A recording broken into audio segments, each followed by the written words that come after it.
Le cerveau, principal organe du système nerveux du corps humain, fragile et complexe, siège de nos émotions et nécessaire à la perception de ce qui nous entoure.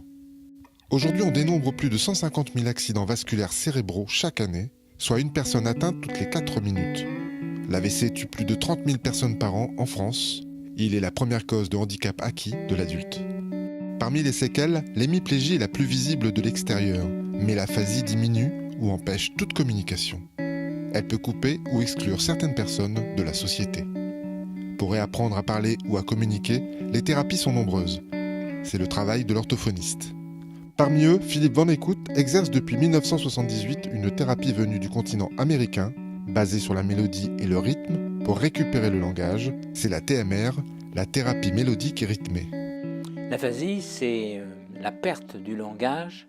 Quand je dis perte du langage, ça veut dire que ce sont des gens qui ont déjà parlé, qui parlaient tout à fait normalement, qui ont été éduqués normalement, et qui, à la suite d'un accident vasculaire ou d'un traumatisme, obtiennent justement une aphasie, c'est-à-dire une suppression du langage, qu'elle soit partielle ou qu'elle soit complète.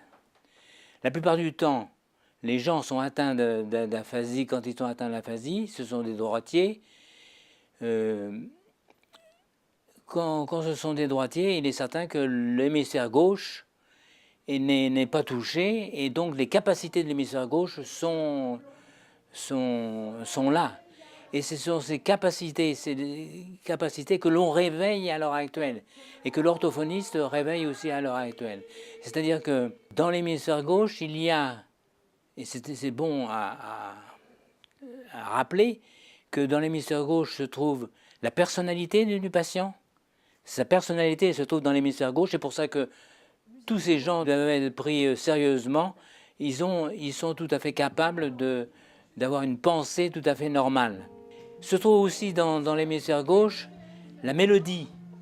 La prosodie, par exemple, la prosodie du langage se trouve dans l'hémisphère gauche. Et cette mélodie du langage est aussi utilisée énormément dans la rééducation. Et puis on s'aperçoit aussi que le rythme est traité aussi bien avec l'hémisphère gauche qu'à l'hémisphère droit. Il faut donc savoir que cet hémisphère gauche va permettre de trouver des possibilités que le patient n'avait pas pu développer dans sa vie. Depuis plusieurs années, l'application de cette méthode de rééducation s'est développée sous forme associative, avec la création de chorales pour aphasiques, avec certaines caractéristiques spécifiques et obligatoires. La particularité de nos chorales aphasiques, c'est qu'il nous faut une orthophoniste compétente, plus une chef de chœur pour animer cette chorale. Le soleil à l'horizon. Le chef de chœur sert à faire en sorte que tout le monde chante en même temps. Il faut un chef dans une chorale. D'accord, on va faire la même chose avec le M. La technique de chant que j'ai mis en place pour les aphasiques, mais personnelle, je laisse le côté médical et la rééducation aux orthophonistes. Alors le travail avec la chorale, déjà c'est un travail de groupe, c'est avec une professionnelle de chant, alors que nous sommes des professionnels du langage. Et pour le coup, le travail de la mélodie, il est beaucoup plus poussé. Il y a aussi tout un langage du corps qui ne se fait pas en thérapie individuelle en orthophonie, mais ça reprend pas mal de bases, effectivement, comme le rythme, l'accentuation articulatoire, etc. Avec effectivement beaucoup de choses en plus qu'on ne peut pas proposer en thérapie individuelle. Tiens, allez. Les orthophonistes, en général, m'épaulent et font leur travail d'orthophoniste. Et pour celles qui le souhaitent, en général, elles reprennent les morceaux que je travaille en cours et apportent leur expérience d'orthophoniste. Et ça fait vraiment, c'est un travail en collaboration avec les orthos et c'est très important. Et là, on avance avec la personne aphasique. Et je peux vous dire que c'est très encourageant pour eux et ils font d'énormes progrès. Oh, mamie, oh, mamie, oh. Alors, ce travail d'accompagnement d'une chorale prend vraiment peu de temps. En fait, ce qui est vraiment important, c'est qu'ils puissent se retrouver entre eux pour progresser et travailler, et justement pas sous le regard d'une orthophoniste. Donc, je viens ponctuellement plutôt pour prendre de leurs nouvelles, voir si la chef de chœur a des difficultés éventuellement, pour aider une personne aphasique ou pour certaines démarches par rapport au concert, etc. Voilà, c'est plutôt être disponible et faire le relais avec les patients qui pourraient être susceptibles d'intégrer la chorale pour qu'ils se sentent accueillis, les accompagner pour leur première séance et puis pouvoir un petit peu en parler. Je sais que Dalida aime bien que je vienne de temps en temps aussi pour pouvoir dire aux gens, mesurer la progression de la chorale, pouvoir leur dire que par rapport à 6 mois derrière, il y a des réels progrès qui sont faits. Et c'est d'ailleurs tout à fait vrai, c'est vraiment un plaisir d'aller les écouter de temps en temps. Écoutez. Encore. Et ça c'est dur.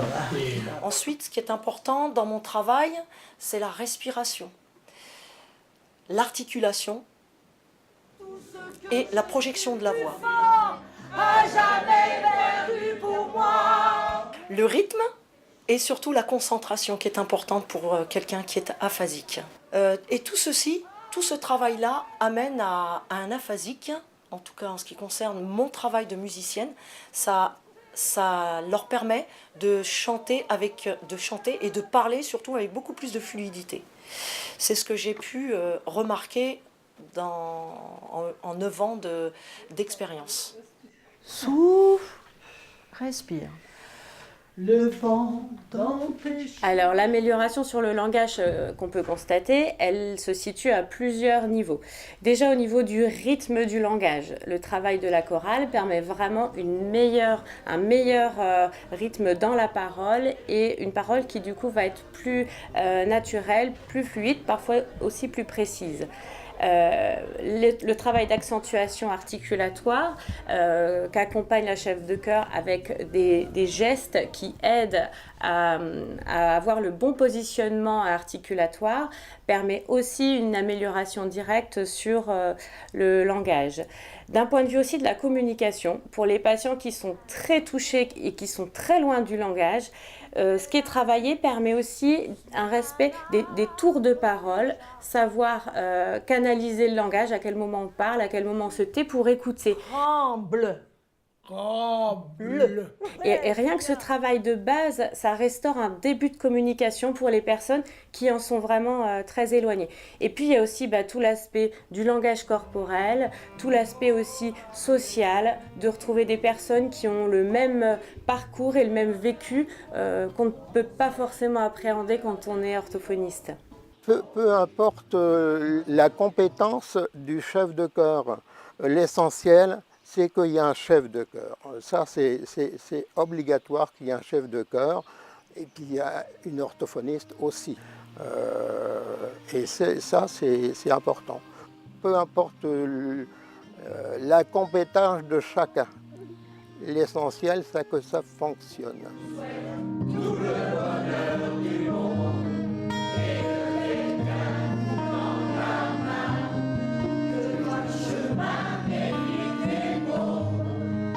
L'orthophoniste ne doit pas forcément s'y connaître en musique pour accompagner une chorale, parce que ce dont la chef de chœur a besoin, c'est plutôt les conseils spécifiques sur les troubles du langage du patient. Le chant, c'est sa partie à elle, ou à lui, et elle sait très bien s'y prendre par rapport à toutes ces questions-là. Donc c'est vraiment plutôt pouvoir parler des difficultés de compréhension, d'expression, de communication du patient, pour que la chef de chœur puisse aider au mieux. C'est aussi un côté très humain, parce qu'on se retrouve des gens qui ont le même problème que nous, et on discute et on peut partager des choses ensemble. Et le groupe, finalement, donne une dimension qui est thérapeutique très importante. Et donc la chorale elle enveloppe le patient dans ce moule qui est le moule de la collectivité qui chante. Et non, le fait qu'il soit en groupe, il va trouver de lui-même sa place dans le groupe de chant. D'où l'importance de la chorale, absolument. Très répandues sur le continent américain, les chorales pour aphasiques sont plus rares en France. L'exigence médico-artistique y est sûrement pour quelque chose, mais les exemples des chorales existantes montrent que ce travail d'équipe entre un chef de chœur et un orthophoniste donne des résultats inespérés et permet à des personnes détruites de voir leur avenir sous un nouveau jour. Je voulais faire un film pour que ce genre de chorale soit plus fréquente en France parce qu'elles ne sont pas très fréquentes et c'est dommage pour certains aphasiques qui restent cette thérapeutique de groupe qui permet vraiment de progresser vers le combat contre l'aphasie.